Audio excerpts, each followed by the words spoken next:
महाराष्ट्राचं कुलदैवत छत्रपती शिवाजी महाराज, वंदनीय शिवसेना प्रमुख बाळासाहेब ठाकरे. महाराष्ट्र खरंच भाग्यवान आहे, कारण या महाराष्ट्राला अत्यंत योग्य वेळी आदरणीय उद्धवजी ठाकरेंसारखं योग्य नेतृत्व मिळालं.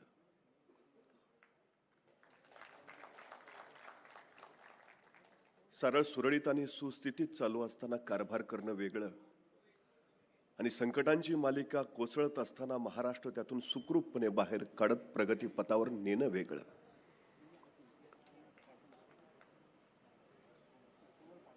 ज्यांनी स्वर्गीय आनंदजी दिघे साहेबांचा वारसा जोपासला, समाजकारणाचा एक नवा आयाम ज्यांनी निर्माण केला, आपण किती उंचीवर पोहोचलो यावर आपलं यश ठरत नाही, त्या उंचीवर आपण किती जणांना घेऊन आलो यावर आपलं यश ठरतं. ज्यांनी अशी असंख्य माणसं उभा केली, अनेक आयुष्यांना बळ दिलं, ठाण्यापासून गडचिरोलीपर्यंत ज्याने आपल्या कार्याच्या मुद्रा उमटवल्या. संकट कोणतंही असो, संकटाच्या उरावर बसून त्याला भिडण्याचं आणि त्या संकटात अडकलेल्यांच्या पाठीशी उभा राहण्याचं सामर्थ्य ज्यांनी लोकमानसांच्या पाठीशी उभा केलं, ते आदरणीय एकनाथरावजी शिंदे, जे खासदार आहेत, डॉक्टर आहेत, पण ज्यांना आम्ही खऱ्या अर्थानं हाडांचा डॉक्टर मानतो, ज्यांच्या नेतृत्वाखाली शिवसेना वैद्यकीय मदत कक्षाची ही घौडदौड चालू आहे, ते खासदार श्रीकांतजी शिंदे, शिवसेना वैद्यकीय कक्ष प्रमुख, ज्यांनी प्रचंड मेहनत करून अनेकांना आधार दिला, ते मंगेशजी चिवटे, त्यांचे सर्व सहकारी आणि उपस्थित असलेले आपण सर्व आरोग्य सैनिक, आरोग्य दूत. खरं तर मी सैनिक एका कारणासाठी म्हणालो, आपण सगळे शिवसैनिक आहोत. 80% समाजकारण हे आपल्या नसानसामध्ये भिनलेलंच आहे, पण तरी शिवसेना वैद्यकीय मदत कक्षाचा हा 4था वर्धापन दिन साजरा करत असताना भूतकाळ, हा वर्तमान काळ आणि येऊ घातलेला भविष्य काळ याच्यावर थोडीशी नजर टाकावीच लागेल. मी शाळेमध्ये लहानपणी एक गोष्ट ऐकली होती.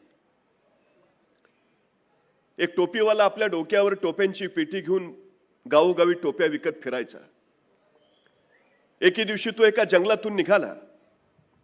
दुपार झाली होती, एका झाडाखाली बसला. शांतपणे त्यांनी जेवण केलं आणि आता थोडा आराम करावा म्हणून तो त्या झाडाच्या बुंद्याला टेकून झोपला. ज्यावेळी तो जागा झाला त्यावेळी त्याच्या लक्षात आलं, टोप्यांची पेटी उघडी आहे आणि पेटीतल्या टोप्या गायब आहेत. त्याला काही कळेना. इकडं तिकडं बघितलं, कुणी चोरांनी पळवल्या की काय, पण अचानक त्याचं लक्ष झाडावर गेलं. झाडावर बसलेल्या सगळ्या माकडांनी त्याच्या टोप्या पळवल्या होत्या, डोक्यावर घातल्या होत्या, हातात फिरवत होते. त्या बिचाऱ्याला काय करावं कळेना. ते त्याचं उत्पन्नाचं साधन होतं, परत मिळवणं महत्वाचं. त्यांनी त्या टोप्या परत मिळवण्यासाठी प्रयत्नांची पराकाष्ठा चालू केली, पण सांगून ऐकतील ती माकडं कसली. मग त्या टोपीवाल्याने हातात एक दगड घेतला, त्यांनी त्या माकडांकडे भिरकावला. माकडांनी झाडावरची फळं काढली, त्याच्या दिशेने भिरकावली. त्यांनी रागाने हातपाय आपटले. माकडं झाडावर हातपाय आपटत राहिली. तो हाताने हातवारे करत राहिला, माकडं वर हातवारे करत राहिली. आणि हे अखंडपणे चालू असताना त्या टोपीवाल्याच्या लक्षात आलं, अरे आपण जसं जसं करतो आहोत तसं तसं ते माकडं करतायत. त्याला एक युक्ती सुचली आणि शेवटी रागा त्यांनी स्वतःच्या डोक्यावरची टोपी काढली आणि खाली आपटली. ही कृती बघितली तशी सगळ्या माकडांनी स्वतःच्या डोक्यावरची टोपी काढली आणि खाली आपटली. टोपीवाल्यानं टोप्या गोळ्या केल्या, पेटीत भरल्या, तो पुढे निघून गेला. कदाचित आपण सगळ्यांनी ही गोष्ट ऐकली असेल. ही भूतकाळातली झाली.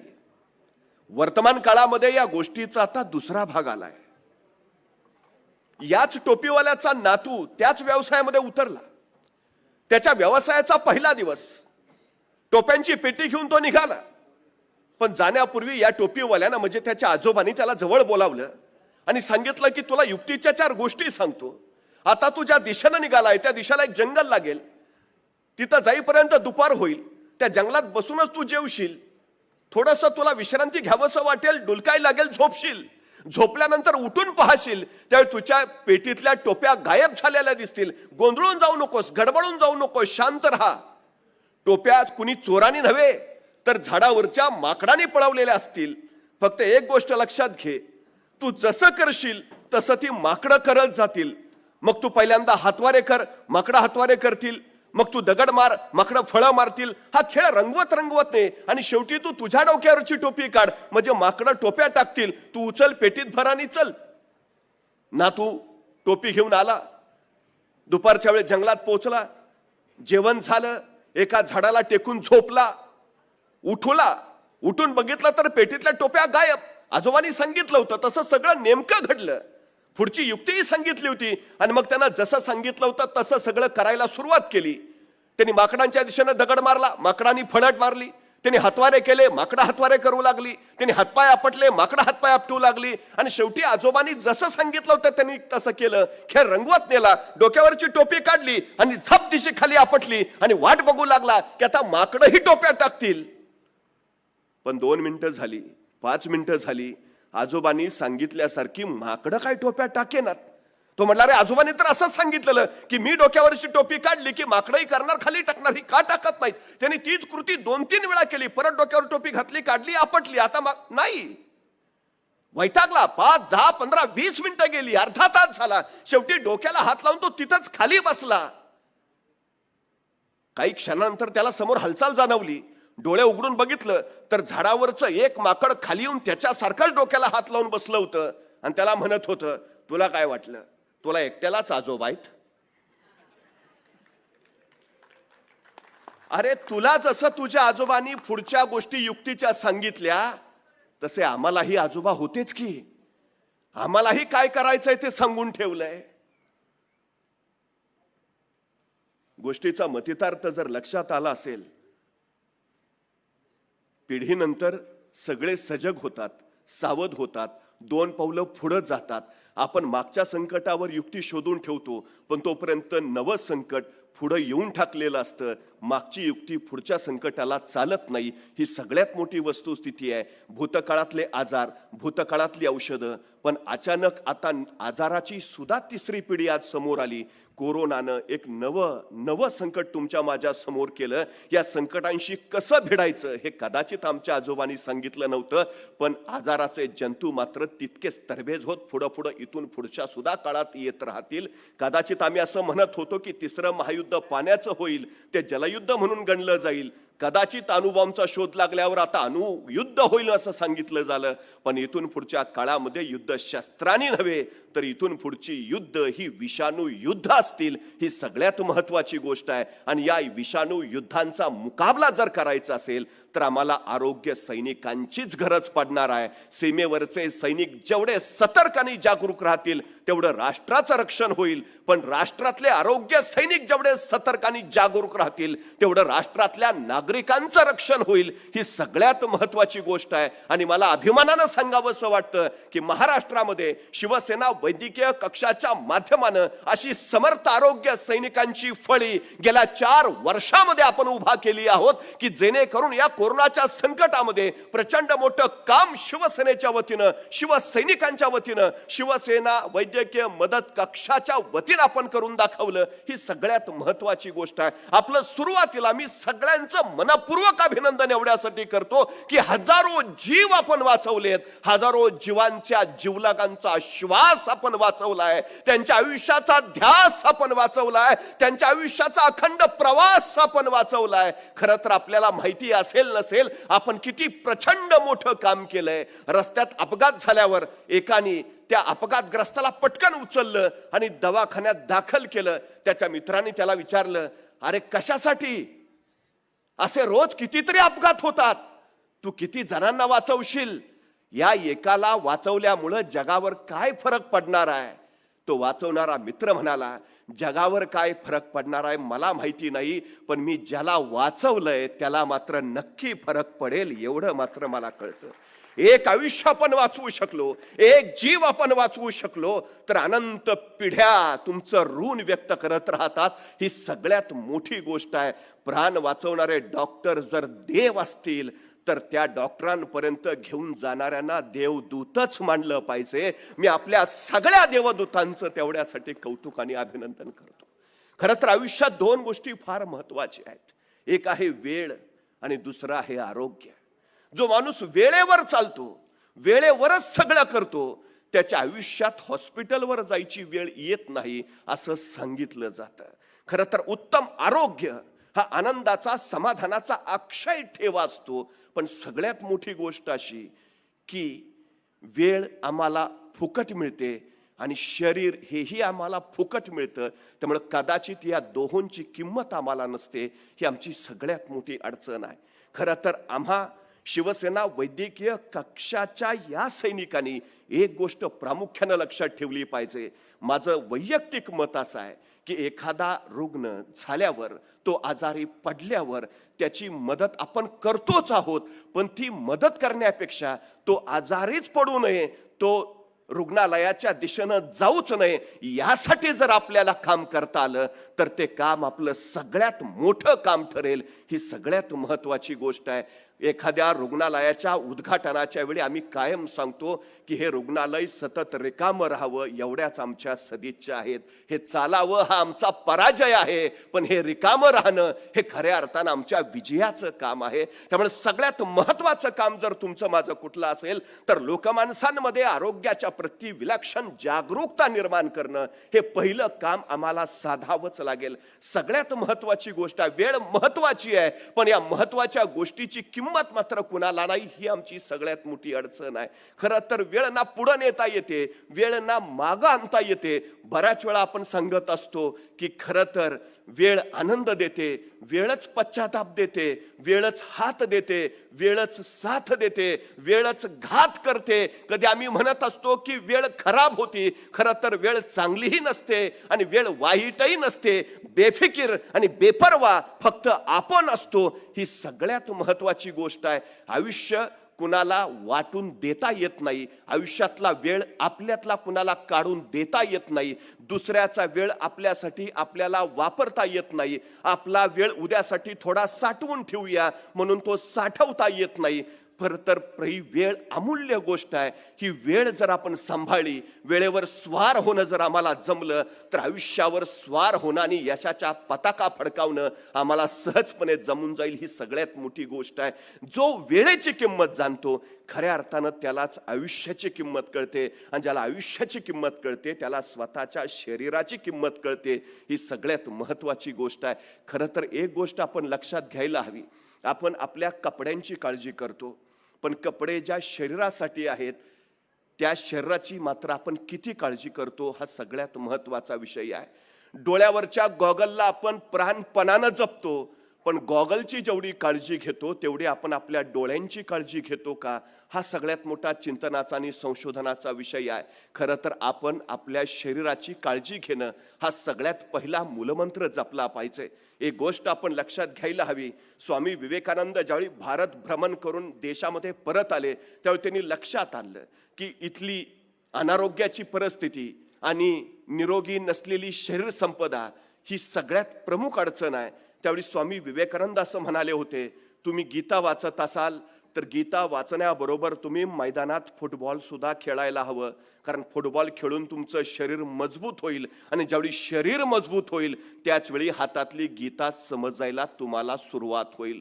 त्यामुळे जर खऱ्या अर्थानं आयुष्याचा अर्थ समजून घ्यायचा असेल तर शरीर सामर्थ्यशाली हवं, ही गोष्ट पहिल्यांदा आपण लक्षात घ्यायला हवी. आपल्याकडं गाडी असते, गाडीची आपण किती प्रचंड काळजी घेतो. 5,000 किलोमीटर झालं की गाडी पहिली सर्व्हिसिंगला टाकतो. गाडी बाहेर जायची असेल तर पहिली साफसफाई करून घेतो. जी गाडी आपल्यासाठी आहे, आपल्या शरीरासाठी आहे, त्या गाडीची जर आपण इतकी काळजी घेत असू तर गाडी इतकी आपण आपल्या शरीराची काळजी घेतो का? हा सगळ्यात मोठा चिंतनाचा आणि महत्वाचा विषय आहे. त्यामुळे एक गोष्ट प्रामुख्याने आपण लक्षात ठेवायला हवी की एक आरोग्य सैनिक म्हणून की समाजामध्ये पहिल्यांदा आरोग्याबद्दल जाणीव निर्माण करणं, आरोग्याबद्दल जागरूकता निर्माण करणं, ही गोष्ट याला प्राथमिकता आपण दिली पाहिजे. हे काम पहिलं आपलं आहे. समाजामध्ये 2 वर्ग तुम्हाला दिसतील. एक श्रीमंतांचा वर्ग आहे, ज्यांना आम्ही सातत्यानं सांगत असतो की पैसा कमावण्यासाठी तुम्ही आरोग्याकडे दुर्लक्ष करता आणि नंतर कमावलेलं आरोग्य राखण्यासाठी तुम्ही कमावलेला सगळा पैसा गमावता. मग तुम्ही नेमकं साधता काय? हा सगळ्यात मोठा चिंतनाचा विषय आहे. ज्या गोष्टी पुन्हा पुन्हा मिळवता येतात त्या पुन्हा कधीही मिळवता येतात, पण जे शरीर आम्हाला एकदाच मिळतं, जे पुन्हा मिळवता येत नाही, ते आपण प्राणपणानं जपायलाच हवं. ही गोष्ट आम्ही खऱ्या अर्थानं ठसवायला हवी. ही सगळ्यात महत्वाची गोष्ट आहे.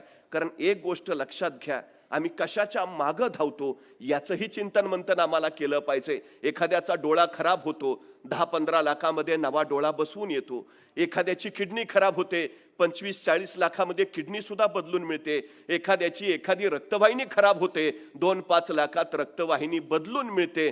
पण शरीराच्या सगळ्या अशा अवयवांची जर बेरीज केली तर शरीराची किंमत अब्जावधी करोडोंच्या पुढे जाते. अरे मग तुम्हाला जर अब्जावधींची ही प्रचंड मोठी संपत्ती त्या ईश्वरानं येतानाच दिली आहे, तर त्या संपत्तीची जपणूक करणं हे आपलं प्रथम कर्तव्य असायला हवं. आम्ही कोणत्या संपत्तीच्या पाठीमागे धावतो हा सगळ्यात मोठा चिंतनाचा विषय व्हायला हवा. खरं तर एक गोष्ट सातत्यानं मला सांगावीशी वाटते की अनेक लोक जी सुशिक्षित आहेत ती आरोग्याबद्दल साधारणपणे जागरूक आहेत, पण जी माणसं अशिक्षित आहेत ती आरोग्याबद्दल त्यांच्या मनात सातत्यानं अनास्था दिसते. 2 वर्ग समाजात, एक श्रीमंतांचा ज्यांच्याकडे कुठल्याही रुग्णालयात जाऊन उपचार करून घ्यायची क्षमता आहे, आणि दुसरा वर्ग आपल्याकडे असा आहे की आजार माहिती असून सुद्धा उपचार परवडत नाही म्हणून करता न येणारा सुद्धा एक प्रचंड मोठा वर्ग आहे. आम्हाला या 2 वर्गाची काळजी अधिक जास्त घ्यावी लागेल. ही सगळ्यात महत्वाची गोष्ट. एक गोष्ट, आपली नेमकी गरज कुठं आहे हे शोधणं. जिथं आपली गरज नाही तिथं विनाकारण आपण रेंगाळण्यात अर्थ नाही. ही गोष्टही आपण लक्षात घेतली पाहिजे. त्यामुळं आरोग्य सैनिकांनी, शिवसेना वैद्यकीय मदत कक्षाच्या प्रत्येक सैनिकानं एक गोष्ट प्रामुख्यानं लक्षात घ्यायला हवी, लोकमानसाशी सततचा संपर्क ही आपली जमेची बाजू ठरेल. जर कुणाला नेमकी गरज आहे हे आपल्याला कळालं तर आपण तिथपर्यंत त्वरित मदत पोचवू शकतो. कारण वेळ इथंही फार महत्वाची असते. डॉक्टर नंतर म्हणतात थोडं अगोदर घेऊन आला असता तर कदाचित पेशंट वाचला असता. वेळेत जाणं, वेळेत पोहोचणं, वेळेत उपचार होणं ही फार आणि फार महत्वाची गोष्ट आहे. त्यामुळे संपर्क हे सगळ्यात मोठं आमचं माध्यम व्हायला हवं. सगळ्यात महत्वाची जर गोष्ट असेल तर ती आहे, मला आठवतं ही घटना साधारण 2014ची असेल. बुलढाणा जिल्ह्यातलं मेहकर तालुक्यातलं एक छोटंसं गाव, शेतात रोजाने जाणारी एक 65 वर्षीय महिला, नवरा असाच शेतात काम करणारा, 3 मुली, मुलींची लग्न झालेली, आयुष्यभर कमावून जेवढं कमावलेलं तेवढं सगळं मुलींच्या लग्नात घातलं. आता रोज शेतात कामाला जावं, रोज मिळवावा आणि त्याच्यावर आपला दिवस चालवावा असं त्या कुटुंबाचं जगणं. अचानक एके दिवशी नवरा आजारी पडला. काय करावं तिला कळेना. लगोलग ती दवाखान्यात घेऊन गेली. डॉक्टरांनी तपासण्या केल्या आणि तिला सांगितलं आणखी मोठ्या तपासण्या कराव्या लागतील. तिला बिचारीला काही कळेना. ती 9वारीतली 65 वर्षाची लता भगवान करे आपल्या नवऱ्याच्या आजारानं क्षणभर गांगारून गोंधळून गेली. समजायला करावं तरी काय. तिने डॉक्टरना पुन्हा विचारलं काय करावं लागेल, कुठं होईल. डॉक्टर म्हणले बारामतीच्या दवाखान्यात ही पुढची तपासणी होईल, MRI करावं लागेल. हातावर पोट असणाऱ्या त्या माऊलीनं भाबडेपणानं प्रश्न विचारला, किती खर्च येईल? आणि ते डॉक्टर म्हणाले 5,000 रुपये लागतील. तिला समजे ना, 2 वेळचं कसं तरी खातो आपण. या MRI साठी 5,000 आणावे कुठून? जिथं कुठं शोध घेता येत होता तिथं ती शोधत राहिली. 4 जणांकडे जात राहिली, गाठत राहिली, भेटत राहिली. 5,000 रुपयांची गरज आहे. नवऱ्याचा जीव वाचवणं महत्वाचं आहे. डॉक्टर सांगतायत MRI झाल्याशिवाय पुढे काहीच करता येणार नाही. तिला काही कळेना, निराश झाली, विवशित झाली. कुठं जावं, कुणाचं दार ठोठवावं तिला समजेना. ज्याने आयुष्यभर साथ दिली, ज्याने आयुष्यभर संसार सांभाळला, जो आयुष्यभर दुःखाच्या वेळी पाठीशी उभा राहिला, त्या जीवलगाचा जीव वाचवायची वेळ आली आहे. त्या माऊलीला कळेना करू तर काय करू. ती बारामतीमध्ये पोहोचली आणि एके दिवशी अचानक एका बाकड्यावर बसली असताना वृत्तमानपत्रामध्ये तिला एक बातमी वाचायला मिळाली. त्या बातमीत बारामती मॅरेथॉनची माहिती दिली होती. तिनं कुणाला तरी विचारलं, हे काय आहे? ते म्हणले, आजी, पळण्याची शर्यत आहे, 5,000 रुपयांचं बक्षीस आहे. त्या माऊलीला काही कळे ना, पळण्याची म्हणजे? अहो, या शर्यतीत धावलं आणि पहिलं आलं की 5,000 रुपये मिळतात. त्या माऊलीनं विचारलं, मी धावले तर चालेल का? मुलगा म्हटला, चालेल ना, काही अडचण नाही, पण तुम्ही धावाल? धावेन ना, माझ्या नवऱ्यासाठी मला धावावंच लागेल. पण मला खरं सांग, मी धावले, पहिली आले तर 5,000 मिळतील ना? अहो, मिळतील. मग माझ्या नवऱ्याचा MRI होईल. आणि त्या 65 वर्षाच्या लता भगवान करे नावाच्या 9 वारी नेसणाऱ्या माऊलीनं बारामती मॅरेथॉन मध्ये भाग घेतला. आजूबाजूचे सगळे रोजच्या रोज सराव करणारे, मैदानावर धावणारे, स्पोर्ट शूज घालणारे, रोज सराव करणारे, आणि त्यांच्या शर्यतीत उभा राहिली ही 65 वर्षाची लता भगवान करे. तिच्या मनामध्ये फक्त एकच प्रश्न होता, माझा नवरा वाचला पाहिजे, बस. माझ्या नवऱ्याला मला वाचवायचा आहे, बस. आयुष्याचा सगळा संघर्षाचा चित्रपट तुझ्या डोळ्यापुढे झरझर झरझर निघत गेला. जो नवरा आयुष्यभर अखंडपणे काम करत राहिला, ज्याने आयुष्यभर आपलं घर सांभाळलं, तो आता आजाराने पडून आहे. त्याला बाहेर काढायचं तर मला धावावंच लागेल. सगळी माणसं या 65 वर्षाच्या माऊलीकडे आश्चर्यानं बघत होती. त्यांना काही कळत नव्हतं.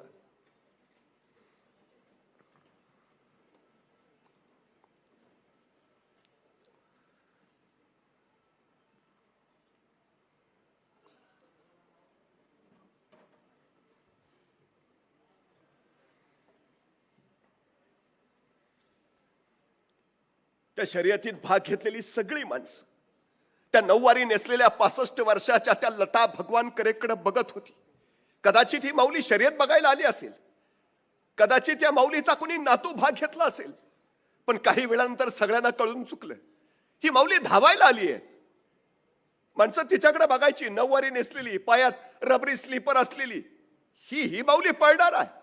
पण त्या माऊलीच्या डोक्यात एकच, माझा नवरा वाचला पाहिजे, माझ्या नवऱ्याच्या उपचारासाठी मला पैसे मिळाले पाहिजेत. आणि बघता बघता ती शर्यत सुरू झाली. इतर जणांच्या बरोबर ही माऊली बेभानपणे धावायला लागली. अचानक धावता धावता तिच्या पायातली चप्पल तुटली, पण तिला त्याचंही भान नव्हतं. पायातली चप्पल तिनं बाजूला फेकली आणि अनवाणी पायाने 3 किलोमीटरची ती शर्यत बेभानपणे पळत राहिली. बस पळत राहिली. डोळ्यापुढे फक्त तिचा नवरा दिसत होता. हे 5,000 मला मिळतील, माझ्या नवऱ्याच्या उपचाराचा खर्च भागेल आणि माझा नवरा बरा होऊन घरी येईल. बस आणखी काय हवं? मला त्यासाठी पळायला पाहिजे, मला त्यासाठी धावलं पाहिजे. वेगात पळते, बेभान पळते. बघता बघता आजूबाजूची सगळी रोजच्या रोज सराव करणारी तर्री बांड पोरं मागं पडली आणि 65 वर्षाची 9 वारी नेसणारी ही लता भगवान करे विजय सारखी पळत राहिली. त्या फायनल लाईन पर्यंत आली. टाळ्यांचा प्रचंड कडकडाट झाला आणि त्यावेळी तिला जाणवलं, हो, आपण जिंकू शकतो, आपण जिंकू शकतो, आपण 5,000 रुपये मिळवू शकतो. आणि बघता बघता आणखी तिनं वेग वाढवला आणि त्याच वाऱ्याच्या वेगात तिनं ती रेष पार केली. टाळ्यांचा प्रचंड मोठा कडकडाट झाला. अनेकांनी तिचं अभिनंदन केलं. पण 65 वर्षाच्या त्या लता भगवान करे, जिनं 2014ची बारामती मॅरेथॉन जिंकली, तिचं लक्ष मात्र फक्त त्या बक्षिसाकडे लागलं होतं. बक्षिसाचे 5,000 रुपये मला मिळतील आणि माझ्या नवऱ्याचं MRI मला करता येईल. ते 5,000 रुपये तिनं घेतले. त्या 5,000 रुपयेमधून तिनं तिच्या नवऱ्याचा MRI केला. जिद्द, चिकाटी आणि ध्येयाचा पाठलाग हे सगळं विलक्षण संचित त्या 65 वर्षाच्या माऊलीमध्ये एकवटलं होतं. तिला रस्ता दिसत नव्हता. तिला अनवाणी पायाने टोचणारे खडे दिसत नव्हते. तिला वेदना जाणवत नव्हत्या. तिला दुःख सलत नव्हतं. तिला फक्त नवरा वाचवायचा आहे आणि त्यासाठी पैसे हवेत एवढंच कळत होतं.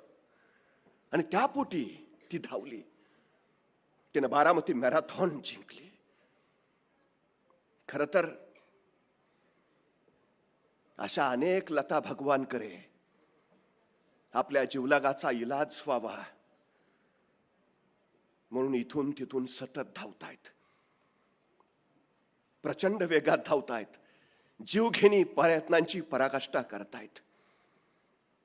पण सगळ्यात मोठी गोष्ट, इथून पुढं महाराष्ट्रामध्ये कुठल्याही लता भगवान करेला आपल्या नवऱ्याच्या उपचारासाठी 65व्या वर्षी धावावं लागणार नाही. कारण महाराष्ट्रामध्ये शिवसेना वैद्यकीय मदत कक्ष उभा. आता आम्ही धावत जाऊ त्यांच्यापर्यंत. आम्ही पोहोचू त्यांच्यापर्यंत. आयुष्य वाचवण्यासारखं दुसरं अनमोल आणि अमूल्य काहीच नसतं. प्रत्येक माणूस जीवघेणी धडपड करत असतो त्यासाठी. ज्यावेळी आम्ही हे काम करू, एक एक एक एक एक एक आयुष्य वाचवत असे पुढे चलू, उद्याची समर्थ आणि सामर्थ्यशाली पिढी त्यातून तयार होईल. प्रचंड मोठं काम गेल्या काही वर्षात उभा राहिलं. मध्यंतरीच्या कोरोना काळात सुद्धा लॉकडाऊन पडला खरा, पण रोजच्या जगण्याच्या बेफाम स्पर्धेमध्ये होती नव्हती तेवढी पुंजी संपून गेली. आणि आता जगावं कसं हा प्रश्न लोकांपुढे उभा राहिला. आणि त्यावेळा लोकांनी सरळ सांगितलं, एक वेळ कोरोनाने मेलो तरी चालेल, पण कामावर नाही गेलो तर उपाशी राहून मरू. म्हणजे प्रसंगी स्वराज्याच्या आरोग्याकडे दुर्लक्ष करत आपलं काय व्हायचं ते होऊ दे, पण मला जगण्याची स्पर्धा जिंकण्यासाठी कमावलंच पाहिजे या अनावार इच्छेनं माणसं स्वतःच्या शरीराकडे, स्वतःच्या आरोग्याकडे विलक्षण दुर्लक्ष करत पुढे झेपावतात. खरं तर आम्हाला या लोकांमध्ये ती जागृती करायला हवी. या लोकांपर्यंत ही मदत पोहोचवायला हवी. आजार झाल्यानंतर धावण्यापेक्षा आजार होऊच नये म्हणून आपण काळजी घ्यायला हवी. ही सगळ्यात महत्वाची गरज आहे. आर्थिक परिस्थिती नाहीये अनेकांची. आर्थिक परिस्थिती अभावी उपचारच करायचा नाही अशी भूमिकाही आहे अनेकांची. अनेक लोकांना शासन ज्या विविध योजना सर्वसामान्य माणसांसाठी राबवत आहे त्या योजनांची माहिती पोचत नाही. आपला इलाज मोफत होऊ शकतो हे त्यांना कळत नाही. मग ती महात्मा फुलेंच्या नावाने सुरू केलेली योजना असेल, राजीव गांधींच्या नावाने सुरू केलेली योजना असेल, तुमचा आजार कुठला त्या आजारानुसार केलेली वर्गवारी असेल, त्यासाठी निर्माण केलेली मदत असेल, हे पोहोचवण्याचं काम शिवसेना वैद्यकीय मदत कक्षाच्या माध्यमाने आपण उत्तम पद्धतीने करू शकतो. त्यामुळे पहिला सगळ्यात महत्वाचा विषय आहे संपर्क. जिथं जिथं गरज आहे तिथं तिथं आपण पोहोचलं पाहिजे. तिथं तिथं आपण ही मदत, शासनाच्या योजना पोहोचवल्या पाहिजे. हे सगळ्यात महत्वाचं काम आहे. दुसरा महत्वाचा विषय आहे, हे काम करत असताना सगळ्यात आपण का करायचं, आपणच का केलं पाहिजे हा विचारही आमच्या मनात सातत्यानं येतो. एखाद्या देशाचं अर्थकारण हेच त्या देशाच्या प्रगतीचं सगळ्यात मोठं मूळ असतं. मध्यंतरी अनेक विचारवंतांनी, तत्वचिंतकांनी कोरोनाच्या संकटावर आपापली मतांतर मांडली की कदाचित जगाचं अर्थकारणच निष्प्रभ करायचा हा डाव असू शकतो. एक विषाणू युद्ध देशाला गारद करू शकतं. या सगळ्या पार्श्वभूमीवर हे बाजूला जाऊ द्या, कदाचित तसं असेलही नसेलही, पण त्याही पलीकडे जर या संकटाचा अभ्यास करून आपण पुढे गेलो तर एक गोष्ट प्रामुख्याने लक्षात येते. उपचारासाठी नसलेली ऐपत, उपचारासाठी नसलेला पैसा हे अनेकांच्या जीवनाच्या मार्गातला सगळ्यात मोठा अडथळा आहे. मी अनेक लोक बघितलीत ग्रामीण भागातली, ज्यांनी घरातला कर्ता पुरुष वाचवण्यासाठी स्वतःच्या जमिनीचा तुकडाही विकलाय आणि ज्या दुसऱ्याच्या शेतात परत रोजानी मजुरीने जात आहेत. अनेकांनी आपले सगळे दागिने विकलेत, अनेकांनी स्वतःची इस्टेट विकली आहे. अर्थकारण कशावर उभं असतं? दारिद्र्य रेषेखाली वर असणारी माणसं पैसा खर्च करू शकतात, पण त्याच्या खाली कमाई असणारी माणसं जर आरोग्यासाठीच एवढा बेफाम खर्च करत असतील तर त्यांच्या जगण्याची धडपड, त्यांच्या कष्टाची, मेहनताची किंमत ही निव्वळ स्वतःला बरं करण्यासाठी, स्वतःवरचा उपचार करण्यासाठीच खर्ची पडत असेल तर आर्थिक प्रगती होणार तरी कशी, हा सगळ्यात मोठा चिंतनाचा विषय आहे. त्यामुळे त्यांच्यापर्यंत या योजना पोहोचवणं, त्यांच्यापर्यंत मदत पोहोचवणं हे सगळ्यात मोठं शिवसेना वैद्यकीय मदत कक्षाचं काम आहे. ही सेवा आहे. अनेक लोक विचारत असतात काय करू काय करू. सांगावं लागत नाही करणाऱ्याला. कुठलंही बंधन नसतं, मर्यादा नसतात, सीमा नसतात. महाराष्ट्रातल्या अतिवृष्टी असू द्या, चक्रीवादळ असू द्या, कोरोनाचं संकट असू द्या, एखादा मोर्चा असू द्या, त्या प्रत्येकाच्या मदतीसाठी आदरणीय एकनाथजी शिंदे साहेब केव्हाही रात्री पहाटे 4 वाजता सुद्धा उपस्थितच. मुंबईमध्ये अनेक रुग्ण भेटतात, बच्चू कडूंचं नाव आदरानं घेतात. एवढी ऑपरेशन्स केली, एवढं हे केलं ते केलं. एक माणूस काय करू शकतो? हा सगळ्यात महत्वाचा विषय आहे. माणसं दुःखी असतात. कशामुळं? व्याधी असतील तर ती खरंच दुःखी राहतात. त्याला आनंदी बनवायचं असेल, सुखी बनवायचं असेल तर त्याला निरोगी बनवणं हे आमचं सगळ्यात मोठं ध्येय असायला हवं. शिवसेना वैद्यकीय मदत कक्षाच्या माध्यमाने आपण ते करतो आहोत हे लक्षात घ्या. ही सगळ्यात महत्वाची गोष्ट आहे. मीच का? आपण शिवसैनिक आहोत. ही आपली जबाबदारी आहे, हे आपलं कर्तव्यच आहे. एका रस्त्यात एक ओंडका पडला होता. 4 मजूर जीवाच्या अकांताने तो ओंडका बाजूला काढून रस्ता मोकळा करायच्या प्रयत्नात होते. त्यांचा ठेकेदार कमरेवर हात ठेवून उभा होता, हटाव हटाव. पण त्या चौघांची ताकद पुरेशी पडत नव्हती. ते प्रयत्न करत होते, पण ठेकेदार मदत न करता नुसता कमरेवर हात ठेवून उभा होता. तिकडून एक अचानक घोडेस्वार आला. त्यांनी या 4 मजुरांची धडपड बघितली. ठेकेदार उभा होता तेही बघितलं. तो ठेकेदारला म्हणाला, अरे त्यांची ताकद अपुरी पडतीये, तू जरा पुढे हो ना, मदत कर, पटकन तो ओंडका बाजूला होईल. तसा ठेकेदार म्हटला, मी कोण आहे माहितीये का? मी ठेकेदार आहे. माझं काम यांच्यावर लक्ष ठेवणं, काम करून घेणं. हे मजूर आहे, हे काम त्यांचं आहे. तो घोडेस्वार काही बोलला नाही, घोड्यावरनं खाली उतरला, त्या मजुरांच्यात मिसळला. त्यांनी स्वतःची ताकद त्या मजुरांबरोबर लावली आणि काही क्षणात तो लाकडाचा ओंडका बाजूला झाला. तो ठेकेदारला म्हणाला, जे मी काम केलं ते तू मगाशी केलं असतं तर तासाभरापूर्वीच रस्ता मोकळा झाला असता. तो ठेकेदार म्हटला, पण तू आहेस तरी कोण? तसा तो घोड्यावरनं उतरलेला घोडेस्वार म्हणाला, मी नेपोलियन बोनापार्ट. त्या ठेकेदारला काही कळेना. तो झटदिशी पुढे चाला, पाय धरले, माफ करा, चूक झाली. आणि त्यावेळी नेपोलियन त्यांना म्हणावा, कुठलंच काम छोटं किंवा मोठं कधीच नसतं. प्रत्येक कामाला प्रतिष्ठा आहे, प्रत्येक काम मोठं आहे. आणि लक्षात ठेव, मी सम्राट आहे म्हणून पुढाकार घेत नाही, मी पुढाकार घेतो म्हणून मी सम्राट आहे. पुढाकार घ्यायलाच हवा. शिवसेना वैद्यकीय मदत कक्षाचा प्रत्येक सैनिक प्रत्येक ठिकाणी पुढे असायलाच हवा. ही पुढाकार घेण्याची वृत्तीच तुम्हाला नेतृत्व बहाल करते. हे सगळ्यात महत्वाचं काम आहे. आम्ही ते करू शकतो. सेवा सेवा सेवा काय? अनेक लोकांना मी विचारतो, काय काय? नाही, मला सेवा करायची आहे. मग कर ना, अडचण का नाही? काय करू तेच काय कळत नाही. केवढं मोठं प्रचंड सामर्थ्य आपल्या पाठीशी आहे. आपल्या पाठीशी शिवसेना आहे. आपल्या पाठीशी मुख्यमंत्री आहेत. आपल्या पाठीशी एकनाथजी शिंदे साहेब आहेत. आपल्या पाठीशी श्रीकांत शिंदे फाउंडेशन आहे. आपल्या पाठीशी शिवसेना वैद्यकीय मदत कक्ष आहे. तुम्ही फक्त सांगायचं आहे. पुढाकार तर तुम्ही करायला हवा, घ्यायला हवा, पुढे जायला तर हवं. मैं अकेला चला था अपने रास्ते, लोग आते गए और कारवा बनता गया. किती जीव वाचवले असतील आतापर्यंत, किती आयुष्य सावरले असतील आतापर्यंत, किती माणसं जगायला पुन्हा उभा केली असतील आतापर्यंत. तुम्हाला माहिती आहे सगळ्यात जास्त आनंद कुठं आहे?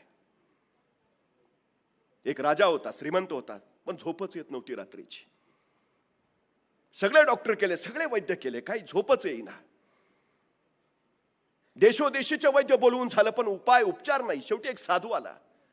साधूने राजाची अडचण बघितली आणि साधू राजाला म्हणाला, मला तुमचा आजार लक्षात आलाय, फक्त एक काम करा, तुम्ही जर सुखी माणसाचा सदरा घातलात तर हा सगळा तुमचा आजार निघून जाईल, तुम्हाला शांत झोप लागेल.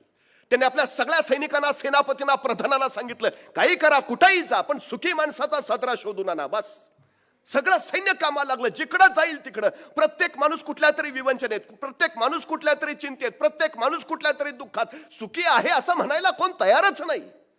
शेवटी त्या विचाराने प्रधान दुःखी झाला, एका नदीच्या काठावर बसला आणि त्या प्रधानाला दुःखी कष्टी बघून एक मजूर त्याच्या जवळ आला. म्हटला, प्रधान साहेब दुःखी दिसताय, काय अडचण आहे का? प्रधान म्हणला, काही नाही रे, सुखी माणसाचा सदरा शोधतोय, शोधून शोधून दमलो, पण सुखी माणूस आणि त्याचा सदरा दोन्ही सापडे ना. तसा तो मजूर म्हणाला, मी आहे ना सुखी माणूस. अरे उत्तम, तू सुखी माणूस आहे ना, चल चल चल पटकन मला सदरा दे बस. मजूर म्हटला, नाही हो, आयुष्यात मी कधी सदराच घातला नाही. कोण म्हटलंस? उत्तम उत्तम सदरे घालणारी माणसं श्रीमंत असतात, सुखी असतात. सदरा नसणारी माणसंच खऱ्या अर्थानं सुखी असतात, कारण ती निरोगी असतात. हा निरोगी समाज निर्माण करणं हे सगळ्यात पहिलं आपलं कर्तव्य आहे. सगळ्यात मोठी गोष्ट आपली ती आहे. आम्हाला त्या दिशेनं पुढे जायला हवं. याच्यासाठी सगळ्यात महत्वाची गोष्ट असते समर्पण. समर्पण, स्वतःचा स्व, संपूर्ण स्व कामाशी बांधील करून टाकणं. हातचं नाही राखून ठेवायचं. काय नाही, जाणारच होतो मी, पण परत अचानक अडचण आली त्यामुळे थांबलो. काही होणार नाही तुझ्या हातनं. काय काय लोक म्हणतात, मला लहानपणी खूप वाटायचं समाजासाठी काहीतरी करावं, पण नंतर लग्न झालं आणि मग बायकोचं करता करता तू नकोच पडू यात. समाज सेवा करणं हे काय आवडीचं क्षेत्र नाही. आवड आली की सवड आली, सवड आली की तडजोड आली, काम संपलं. झोकून द्यावंच लागतं, घुसावं लागतं, हात हात मार प्रहार खावे लागतात, जाळून घ्यावं लागतं, त्यावेळी सोनं उजळून निघतं. हे उजळून निघायचं असेल तर झटावंच लागेल. कष्टाचं झाड कृतज्ञ कधीच नसतं, त्याला फळं येतातच. तुम्ही जे पेरत पेरत जाल त्याच्यातून उद्या काही ना काही उत्तम सर्वोत्तम उगवणारच आहे. हे सगळ्यात महत्वाचं आहे. त्यामुळे या भूमिकेनं पुढे जायला हवं सतत. इथं मुंबईत एक गिरणी कामगार होता. साधारण 45चं वय असेल. नवरा बायकोनी दोघच राहायचे. सुखी संसार होता, अत्यंत आनंदात. उत्तम चाललं होतं. हा रोज सकाळी 10 वाजता डबा घेऊन घरातनं बाहेर पडायचा. एका पानाच्या ठेल्यावर यायचा.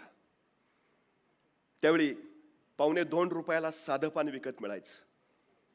₹2.25 ते साधं पान विकत घ्यायचा आणि ₹2 नोट देऊन उरलेले 25 पैसे त्या पान टपरीच्या शेजारी बसलेल्या भिकाऱ्याच्या थळीत टाकून द्यायचा. 20 वर्ष त्याचा क्रम चुकला नव्हता. रोज 10 वाजता बाहेर पडायचा, 10:15 वाजता पानाच्या टपरीवर यायचा, ₹2.25 पान घ्यायचा आणि उरलेले 25 पैसे त्या भिकाऱ्याच्या थाळीत टाकायचं. पण अचानक एके दिवशी तब्येत बिघडली. बायकोने चिंतेनं हॉस्पिटलमध्ये नेला. बरा होऊन घरी आला. संकट टळलं असं वाटायला लागलं. पण आतापर्यंत कमावलेलं जे काही होतं ते स्वतःच्या आजारात गेलं.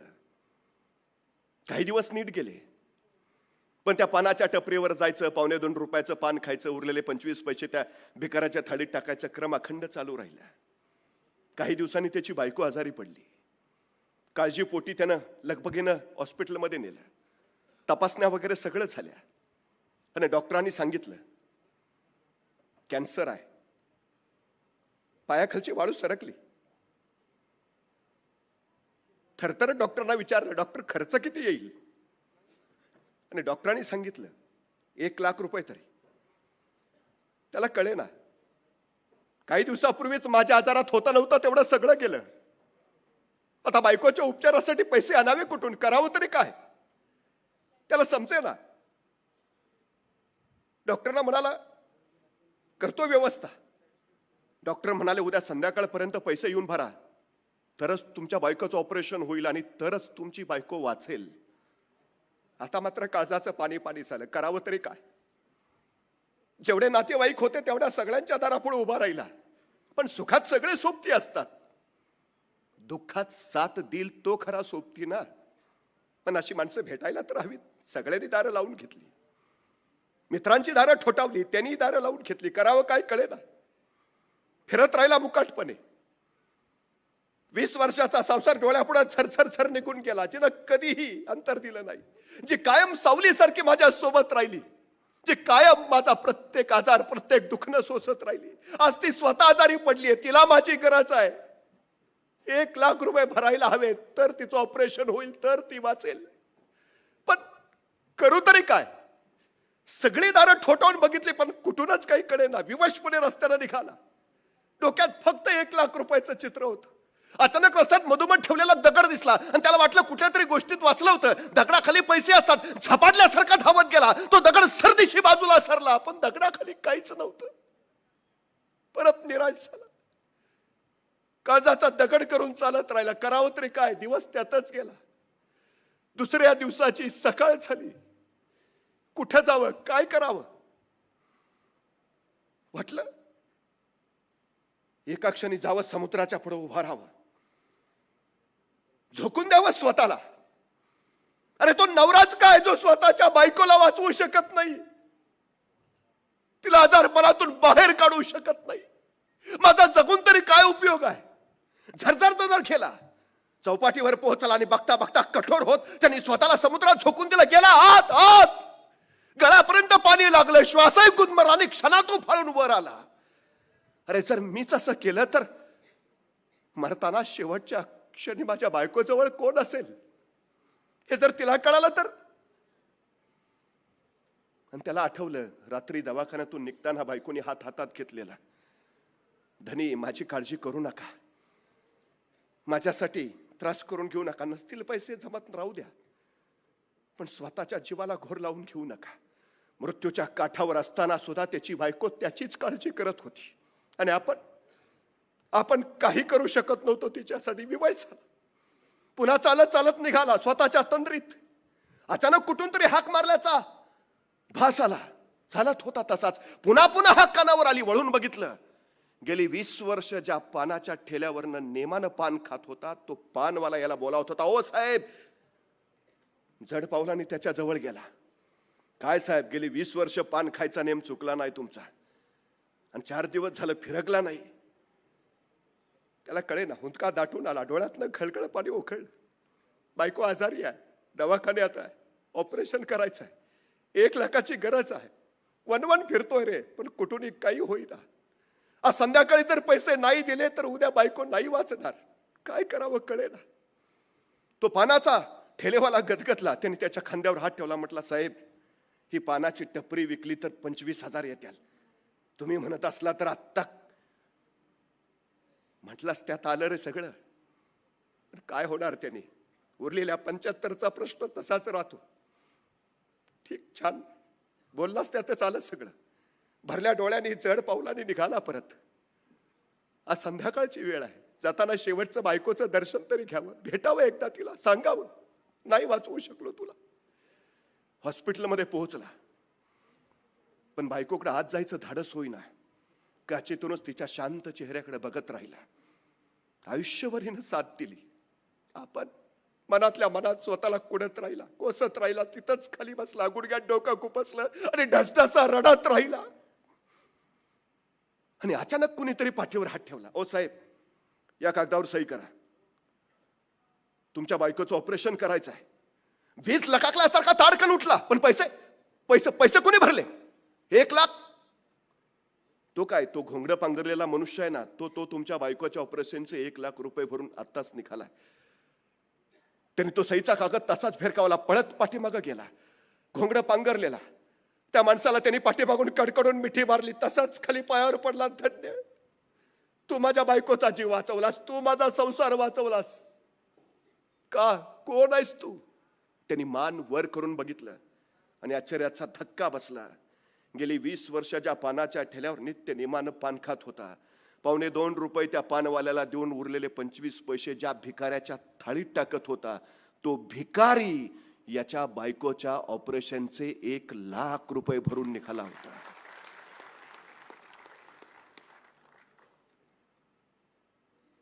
त्यांनी विचारलं, का केलंस? त्यावेळी तो म्हणाला, आज सकाळी पानाच्या ठेल्यावर तुझी आतबीती कळाली. वेड्या, गेली 20 वर्ष नित्यनियमानं तू माझ्या थाळीत 25 पैसे टाकत राहिलास. 25 वर्ष तू देतोयस मला. मी एक दिवस तुला दिलं म्हणून बिघडलं कुठं? चित्ती नाही आस त्याचा पांडुरंग दास. ही देणारी माणसं, भरभरून देणारी माणसं. खरं तर पैशानं श्रीमंत असणारी अनेक माणसं आपण बघितलीत, पण मनानं श्रीमंत असणारी, ही मनानं श्रीमंत असणारी माणसं खऱ्या अर्थानं समाज घडवत असतात, समाज राष्ट्र घडवत असतात. त्यामुळे खरं तर शिवसेना वैद्यकीय कक्षाचा प्रत्येक शिलेदार हा मनानं इतका श्रीमंत आहे की तो अनेकांची आयुष्य श्रीमंत करत निघाला. याच्यासारखं दुसरं मोठं कामच काही नाही. याच्यासारखं मोठं काम नाही. खर तर या सगळ्या गोष्टीला सुरुवात व्हावी लागते. शिवसेना प्रमुख बाळासाहेब ठाकरेंनी तो वसा आम्हाला दिला, मुख्यमंत्र्यांनी तो पुढे चालवला आणि अगदी महाराष्ट्राच्या सीमा ओलांडून पार केरळ पर्यंत जाऊन आदरणीय एकनाथ शिंदेनी आपण काय करू शकतो, लोकांच्या पाठीशी कसे उभा राहू शकतो, हे सगळं याची डोळा याला अनुभवलं. आपण ते पाईक आहोत, ते सैनिक आहोत. आपल्याला माहिती असेल नसेल, पण मी एखादा कुणी आला की शिवसेना वैद्यकीय कक्षाच्या आमच्या मंगेशजी चिवटेंना फोन करतो किंवा स्वरूपजींना फोन करतो, असा पेशंट आहे, हे करायचं आहे. खरं तर मी करत काहीच नाही. ते माझ्याकडे येतात, मी ती सगळी माहिती फक्त तुम्हाला पोहोचवतो, तुमचा मार्ग जोडून देतो आणि मग त्या माणसाचं आजारपण, त्याचं ऑपरेशन, ज्या गोष्टी आहेत त्या सगळ्या होऊन जातात. सगळं झालं की तो भेटायला येतो. त्याच्या भेटीवेळी त्याच्या डोळ्यात तरळलेला अश्रू, त्याचं घैवरून आलेलं मन आणि त्यांनी वारंवार हात जोडत व्यक्त केलेली कृतज्ञता, हे माझ्या आयुष्यातलं सगळ्यात मोठं बक्षीस असतं. आयुष्यातली सगळ्यात मोठी कमाई तरी कुठली? आपण ते सगळं कमवत निघालो आहोत. आपण जगातले सगळ्यात श्रीमंत लोक आहोत. त्यामुळे शिवसेना वैद्यकीय मदत कक्षाच्या आपल्या सगळ्यांना मनपूर्वक शुभेच्छा देतो. हा 4था वर्धापन दिन आहे. महाराष्ट्राच्या कानाकोपऱ्यात आपण पोहोचलो आहोतच. आपण गावोगावी आरोग्य शिबिरं घेतो आहोतच. पण आपल्या सगळ्यांना माझी एक विनंती आहे, आता प्रत्येक शहरात, प्रत्येक जिल्ह्यात शिवसेना वैद्यकीय कक्षाचं कायमस्वरूपी एक कक्ष उभा राहावा, जिथं 24 तास शिवसेना वैद्यकीय कक्षाची मदत मिळत राहावी. रांजल्या गांजल्यांना, आडल्या नडल्यांना आपण सतत पाठीशी उभा राहावं, इतकं की एखादा जर चुकून, पडूच नाही कधी कुणी आजारी, पण चुकून जर आजारी पडला तर त्याचा पहिला फोन एखाद्या डॉक्टरांना किंवा हॉस्पिटलला जाण्या अगोदर प्रत्येक पहिला फोन हा शिवसेनेच्या वैद्यकीय मदत कक्षाकडे यावा. इतकी विश्वासार्हता आणि एवढं प्रचंड मोठं काम आपण उभा करावं, ही अपेक्षा व्यक्त करतो. आपल्या सगळ्यांना सदिच्छा देतो आणि थांबतो.